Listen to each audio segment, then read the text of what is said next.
Hi friends, பங்கஜ நலபாகத்தில் இன்னைக்கு mini tiffin பார்க்க போகிறோம்.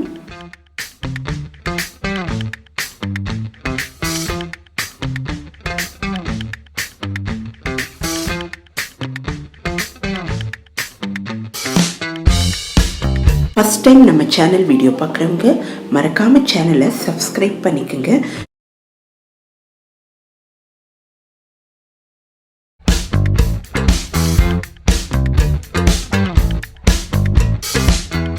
முதல்ல உருளைக்கிழங்கு வாழைக்காய் பஜ்ஜி எப்படி பண்ணுறதுன்றதை பார்க்கலாம். முதல்ல காய்கள்லாம் நான் இங்கே கட் பண்ணி வச்சுருக்கேன். வெங்காயம் கட் பண்ணி வச்சுருக்கேன். 1 கப்பு கடலை மாவுக்கு 1/4 கப்பு அரிசி மாவு, உப்பு, மிளகாய்த்தூள், பெருங்காயத்தூள் சேர்த்துருக்கேன். தேவையான அளவு தண்ணீர் விட்டுக்கலாம். கொஞ்சம் கெட்டியாக இருக்கிற மாதிரி பார்த்துக்கலாம். எண்ணெய் சூடாக இருக்குது. இப்போ நான் இங்கே சோடா உப்பு எதுவுமே சேர்க்கலை. அதுக்கு பதிலாக இட்லி மாவு 1 கரண்டி சேர்த்துருக்கேன்.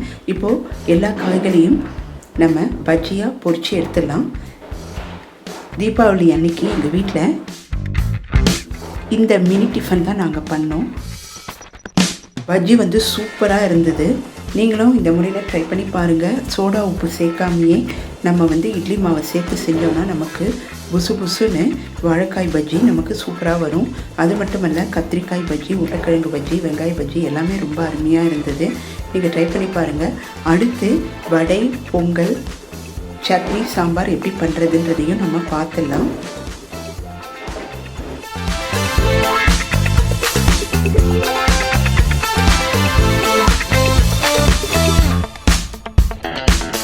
முதல்ல பாசிப்பருப்பை 10 நிமிஷம் சுடுதண்ணியில் ஊற வச்சுருக்கேன்.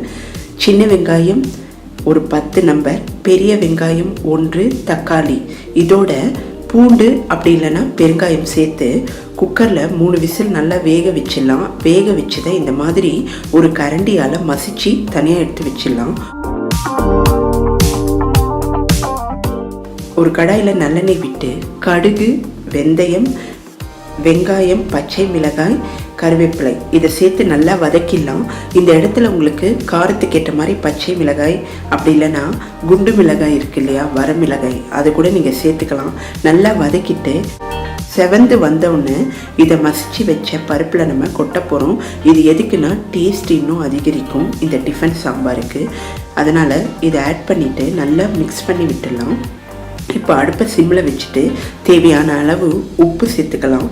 உங்களுக்கு எந்த அளவுக்கு உப்பு வேணுமோ அந்த அளவுக்கு சேர்த்துக்குங்க. இந்த சாம்பார் கொஞ்சம் தண்ணியாக இருந்தால் தான் ரொம்ப நல்லாயிருக்கும்.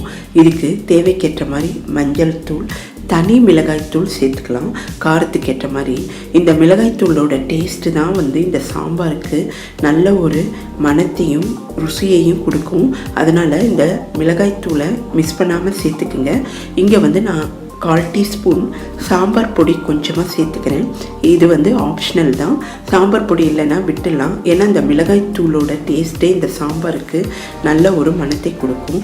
இப்போ நல்லா கொதித்து வந்தவுடனே கொத்தமல்லி, கருவேப்பிலை சேர்த்து அடுப்பை ஆஃப் பண்ணிடலாம். நமக்கு சூப்பராக டிஃபன் சாம்பார் ஒரு 1/2 மணி நேரத்தில் தயாராகிடுச்சு.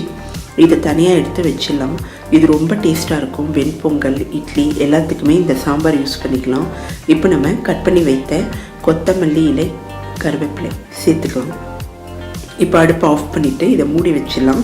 நமக்கு சுவையான டிஃபன் சாம்பார் தயாராகிடுச்சு. இப்போது உளுத்தம்பருப்பு நான் 2 மணி நேரம் நல்லா ஊற வச்சுருந்தேன். ஒரு மிக்ஸி ஜாரில் தண்ணியெல்லாம் இருத்துட்டு உளுந்தை மட்டும் சேர்த்துக்கலாம். இப்போது நான் சொல்கிற டிப்ஸை அப்படியே ஃபாலோ பண்ணுங்கள். உங்களுக்கு சூப்பராக எண்ணெய் குடிக்காத மெதுவடை கிடைக்கும். இப்போ நான் கொஞ்சமாக தண்ணீர் விட்டுருக்கேன். அடுத்து விடுற தண்ணி எல்லாமே இந்த மாதிரி ஸ்பூனில் விட்டு விட்டு தான் நம்ம அரைக்கணும்.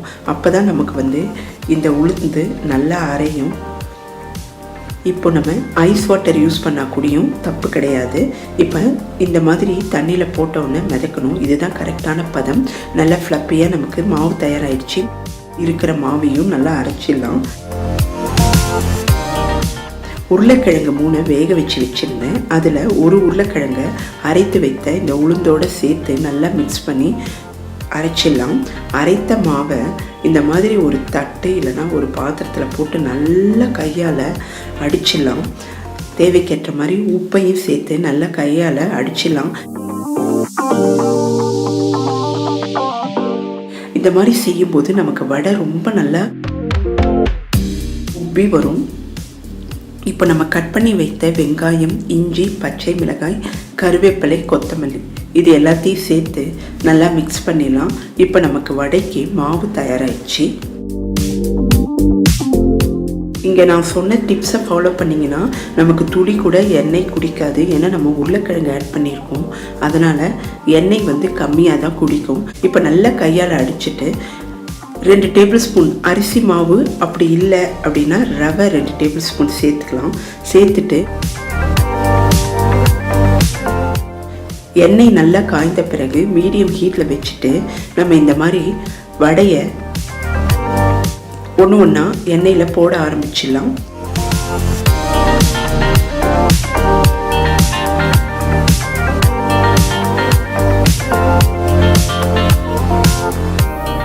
நல்லா செவந்து வந்தவுடனே நம்ம எடுத்துடலாம். நமக்கு எண்ணெய் வந்து கம்மியாக குடிக்கிற வடை தயாராகிடுச்சு.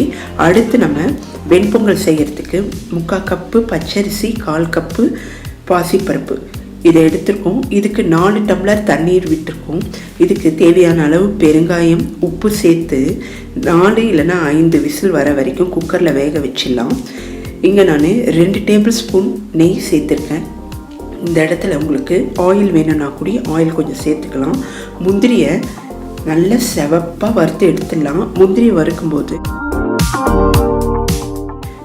அடுப்பை சிம்மில் வச்சுட்டு வறுத்தோன்னா முந்திரியோட கலர் வந்து ரொம்ப கருகாது. செவந்து வந்தோடனே முந்திரியை நம்ம நெய்யிலேருந்து எடுத்துடலாம். அப்போ தான் இதை வந்து வெண்பொங்கல் தனி டேஸ்ட்டாக இருக்கும். இப்போது இதே நெய்யில் கருவேப்பிலை, இஞ்சி, மிளகு, ஜீரகம் பொடி பண்ணி வச்சுருக்கேன், அதையும் சேர்த்துக்கலாம். நல்லா தாளிப்பை இந்த வேக வைத்த வெண்பொங்கலில் கொட்டிடலாம்.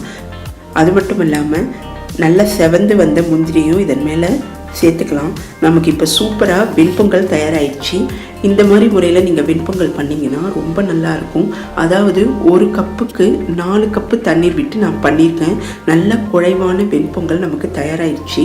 பார்க்கும்போதே நமக்கு சாப்பிட்ணுன்னு தோணும். அந்த அளவுக்கு டேஸ்ட்டும் வாசனையும் நல்ல கமகமன்னு வருது. சூப்பராக நமக்கு வெண்பொங்கல் தயாராகிடுச்சு. நம்ம தேங்காய் சட்னி அரைச்சி தாளிப்பு சேர்த்துருக்கோம். இப்போ மசாலா தோசைக்கு உள்ளே வைக்கிற ஸ்டஃபிங்கை ரெடி பண்ணிக்கலாம். ஒரு கடாயில் எண்ணெய் விட்டுக்கலாம். இதில் கடுகு, உளுத்தம்பருப்பு ரெண்டுத்தையும் தாளிச்சிடலாம். இந்த மசால் தோசை நல்லா மொறு மொறுன்னு இருக்கும். ஹோட்டல் டேஸ்ட்டில் நம்ம வீட்லேயே இனிமேல் செய்யலாம். ஹோட்டலுக்கெல்லாம் போக வேண்டிய அவசியம் இல்லை. இப்போ நான் கட் பண்ணிய வெங்காயத்தை இதோட சேர்த்துக்கிறேன். வெங்காயம் ரொம்ப சின்னதாக இருக்கணும், அப்போ தான் ஈஸியாக வதங்கும். இப்போ நம்ம வெங்காயத்தை நல்லா வதக்கிடலாம். வெங்காயம் ஈஸியாக வதங்கிறதுக்கு நம்ம தேவையான அளவு இதில் உப்பு சேர்த்துக்கலாம். இங்கே நான் மசாலா தோசை மொறு மொறுன்னு பண்ணியிருக்கேன். இப்போது உப்பு சேர்த்து நல்லா வதக்கிடலாம். இப்போது வெங்காயம் நல்லா வதங்கியிருக்கு. இந்த டைமில் காரத்துக்கு ஏற்ற மாதிரி பச்சை மிளகாயை சின்னதாக கட் பண்ணி சேர்த்துக்கலாம். அதையும் சேர்த்து நல்லா வதக்கிடலாம். முக்கியமாக இங்கே ஒரு பொருள் சேர்க்க போகிறோம், இஞ்சி வந்து இந்த மசாலா தோசைக்கு ஒரு டேஸ்ட்டை கொடுக்கும். அதனால் அதை மிஸ் பண்ணாமல் சேர்த்துக்குங்க. இப்போ நம்ம தேவையான அளவு கருவேப்பிலை சேர்த்துக்கலாம். இப்போ எல்லாத்தையும் சேர்த்து நல்லா வதக்கிட்டு கொஞ்சம் நேரம் மூடி போட்டுடலாம்.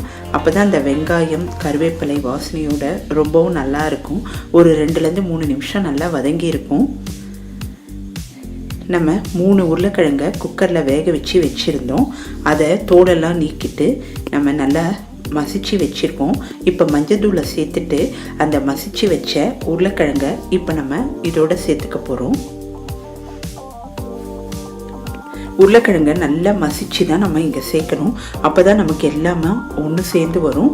அதனால் நம்ம நல்லா மசிச்ச உருளைக்கிழங்கை இப்போ வெங்காயத்தோடு சேர்த்துட்டு நல்லா மிக்ஸ் பண்ணிவிட்டு நல்லா மூடி போட்டுடலாம். இப்போ நம்ம கொஞ்சமாக தண்ணீர் விட்டுக்கலாம்.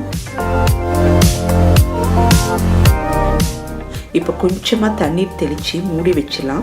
எல்லாம் ஒன்று சேர்ந்து வரும் நமக்கு. இப்போ சூப்பராக நமக்கு உள்ளே வைக்கிற ஸ்டஃபிங் தயாராகிடுச்சு. இதை தனியாக எடுத்து வச்சிடலாம்.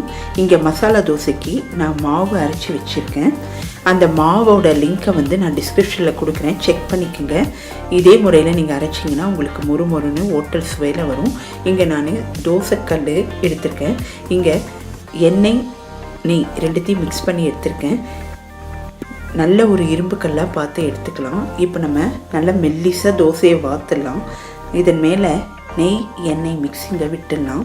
இல்லை உங்களுக்கு பியூராக நெய் தான் வேணும்னாலும் நீங்கள் நெய் சேர்த்துக்கலாம்.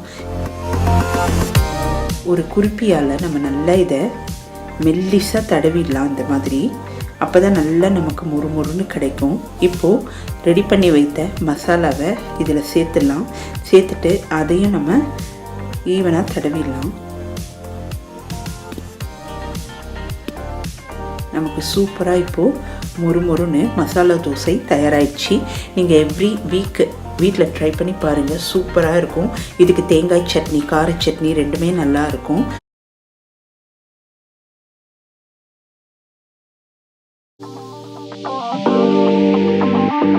டென் மினிட்ஸ் கூட ஆகாது. இன்ஸ்டன்ட் சட்னி. இதுக்கு நான் இங்கே 3 பெரிய வெங்காயம், 4 தக்காளி எடுத்துருக்கேன். இதை நல்லா கழுவி கட் பண்ணிக்கலாம். இப்போ நம்ம ஒரு கடாய் எடுத்துக்கலாம். இதில் நல்லெண்ணெய் இருந்தால் நல்லெண்ணெய் சேர்த்துங்க, அப்படி இல்லைன்னா வெஜிடபிள் ஆயில் விட்டுக்கலாம். ஒரு 3 டேபிள் ஸ்பூன் வெஜிடபிள் ஆயிலில் காரத்துக்கு ஏற்ற மாதிரி மிளகாய் வத்தலை நல்லா வதக்கிடலாம். மிளகாய் வத்தலை வதக்கும்போது அடுப்பை சிம்மில் வச்சுட்டு வதக்கிடலாம். இப்போது வதங்கின மிளகாய் வத்தலை தனியாக எடுத்து வச்சிடலாம். இப்போ இதே கடாயில் 1/4 டீஸ்பூன் உளுத்தம்பருப்பு, 1/4 டீஸ்பூன் கடலைப்பருப்பு சேர்த்து நல்லா வதக்கிக்கலாம். இந்த இடத்துல உங்களுக்கு பூண்டு சேர்க்கணும் அப்படின்னா நீங்கள் பூண்டு சேர்த்துக்குங்க. நான் இங்கே பெருங்காய கட்டி சேர்த்துக்கிறேன், ஏன்னா ரொம்ப நல்லாயிருக்கும் இந்த சட்னி. இப்போ நல்லா செவப்பாக வறுத்து எடுத்துடணும். இந்த பருப்பை செவப்பாக வறுக்கிறதுல தான் இந்த சட்னியோட டேஸ்ட்டே இருக்குது. அதனால நம்ம சிம்மில் வச்சு நல்லா வறுத்துடலாம். பருப்போட கலர் நல்லா இந்த மாதிரி மாறணும். இப்போ நல்லா வதக்கின பிறகு இதை மிளகாய் வத்தலோட எடுத்து வச்சிடலாம். இப்போ இதே கடாயில் கட் பண்ணிய வெங்காயத்தை வதக்கிடலாம். கட் பண்ணிய தக்காளியும் சேர்த்துக்கலாம்.